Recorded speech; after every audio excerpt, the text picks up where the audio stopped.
The Golden Triangle. A name whispered in fear. It evokes images of dense, unforgiving jungles. Mountains shrouded in mist hide dark secrets. For decades this land knew only one true king. This king did not wear a crown of gold.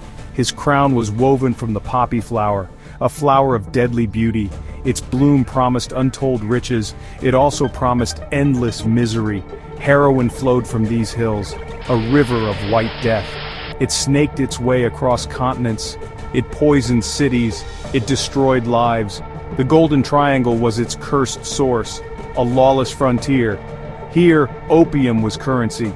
Power grew from the barrel of a gun, and one man understood this better than any other. He would rise to dominate this deadly trade. His name would become synonymous with it. The air itself felt heavy, thick with the scent of raw opium, mixed with the metallic tang of impending violence. Local villagers lived in constant fear, caught between warlords and government troops. Their fields were often forcibly converted, food crops replaced by the lucrative poppy. This was the grim reality. Khun Sa was born Changchi-fu in 1934, in the Shan state of Burma. His early life was steeped in conflict. His father was Chinese, his mother was Shan. This mixed heritage gave him a unique position. He navigated complex ethnic loyalties. He learned the brutal lessons of survival early. The region was a tinderbox, always on the verge of erupting into chaos. He received some military training from the Kuomintang, Chinese nationalist forces. They had fled into Burma after Mao's victory. These remnants became involved in the opium trade, a way to fund their continued struggle. Khun Sa learned from them. He saw the potential of opium. He saw how it could build an army, how it could buy influence. He was an astute student of power. In the early 1960s, he formed his own army, the Shan United Army. He claimed to fight for Shan autonomy, a noble cause, but many saw it as a front, a convenient cover for his true ambition, the control of the region's vast opium wealth. He was charismatic, he was ruthless, he gathered followers quickly. By the 1970s, Khun Sa was a name that struck fear into hearts, a name respected by those in the trade. He was no longer just a local warlord, he was becoming the Opium King. His operations grew sophisticated. He controlled vast swaths of territory, especially in the Shan state. His headquarters, deep in the jungle, were heavily fortified, a fortress built on drug money. His network was extensive. It stretched from the poppy fields to the clandestine heroin refineries, hidden deep within the jungle canopy. From there, mules transported the refined product through treacherous mountain passes, across porous borders. Eventually it reached international smugglers, ready to be shipped to markets worldwide. Khun Sa oversaw this entire chain. He was the architect of this deadly enterprise. It was estimated he controlled half the world's heroin, perhaps even more at his peak. A staggering figure. His heroin flooded the streets of America, Europe, Australia. It fueled addiction, it spawned crime waves. Law enforcement agencies were overwhelmed. They struggled to stem the tide. The Burmese jungles were Khun Sa's sanctuary, and his fortress, a labyrinth of green. Towering trees formed a dense canopy. Sunlight struggled to reach the forest floor. The air was humid, alive with the sounds of unseen creatures. This was a land that did not easily yield its secrets. It was a perfect place to hide an illicit empire, a place where outsiders ventured at their peril. Old maps of the region often showed blank spaces, uncharted territories. These were the areas Khun Sa controlled. His cartographers were not those in government offices, they were his own men. Men who knew the secret trails, the hidden valleys where poppies bloomed, the concealed locations of his refineries. These maps, if they existed on paper, were guarded jealously. More often, they existed only in minds. Archival footage, when it surfaces, is grainy, often shot from a distance. It shows Khun Sa reviewing his troops, thousands of well-armed men, his Mong Tai army. They looked disciplined, loyal. They were the enforcers of his will. The impact of Khun Sa's heroin was devastating. It reached far beyond the Golden Triangle. It crept into veins in faraway cities, it shattered families, it destroyed futures. Addiction rates soared in the 1970s and 80s, a direct consequence of the increased supply. A supply largely controlled by him. The purity of his China White heroin was legendary, and exceptionally deadly. Law enforcement agencies reported grim statistics. Overdoses became tragically common. Crime rates rose as addicts sought money for their next fix. The social cost was immeasurable. Communities were blighted. Healthcare systems strained. Generations were lost to the haze of addiction. Anti-drug workers on the front lines spoke of an overwhelming tide, a battle they seemed destined to lose. One former addict from New York recalled, "That stuff from Southeast Asia, it was different. Stronger, it pulled you down faster. And deeper." Reports from narcotics officers painted a similar picture. They described the challenge of intercepting shipments. The sheer volume was daunting. Khun Sa's organization was sophisticated, always finding new routes, new methods to evade detection. It was a constant game of cat and mouse. The locals in the Golden Triangle also suffered. International pressure mounted against Khun Sa. The United States was particularly vocal and active. The Drug Enforcement Administration, or DEA, made him a prime target. He was indicted in the U.S. in 1989 for drug trafficking. A multi-million-dollar bounty was placed on his head. He became one of the world's most wanted men, a global pariah.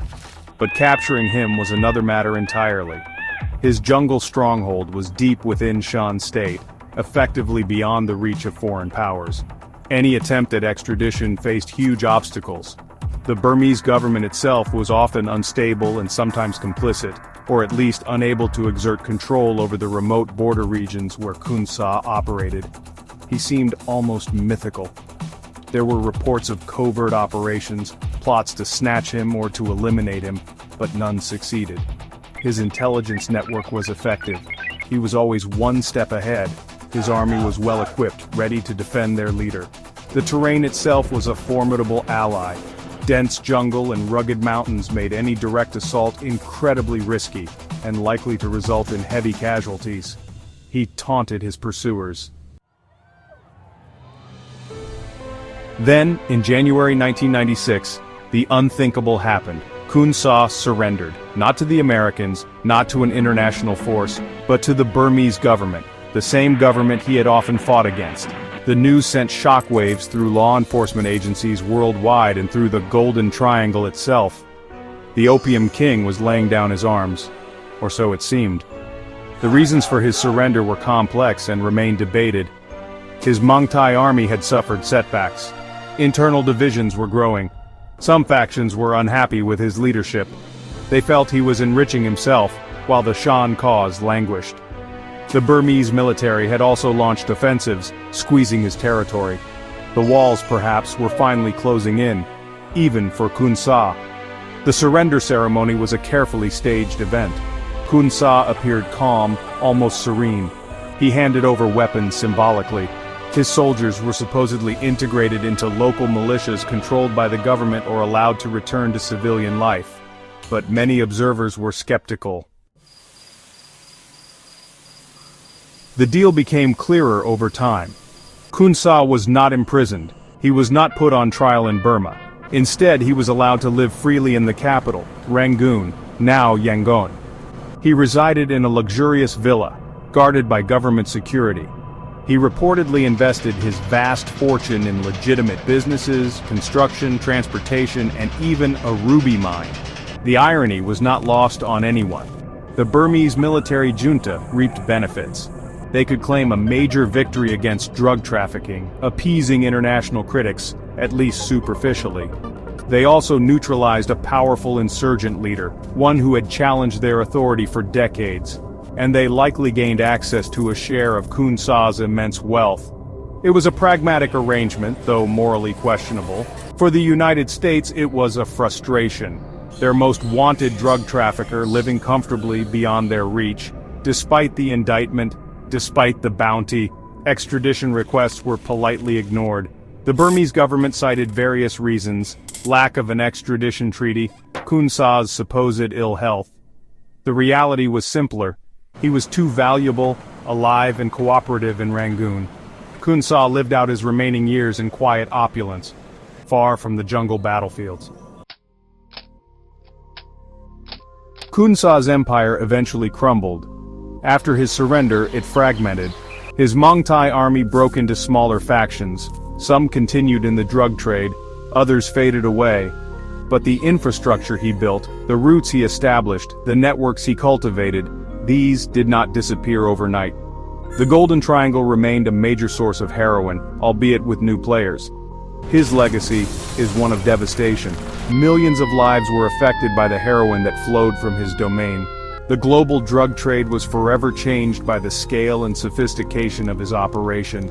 He demonstrated how a non-state actor could build a global criminal enterprise, challenging governments and eluding international justice for so long. He set a dark precedent. The lives affected were countless. Addicts who lost everything, families torn apart by loss and despair, communities blighted by crime and fear, law enforcement officers who risked their lives trying to combat the flood of drugs, the farmers in the Golden Triangle often trapped in a cycle of poverty and dependence on the opium economy. These are the true costs of Khun Sa's reign. Even after his death, his shadow loomed large. The problem of opium production in the region persisted.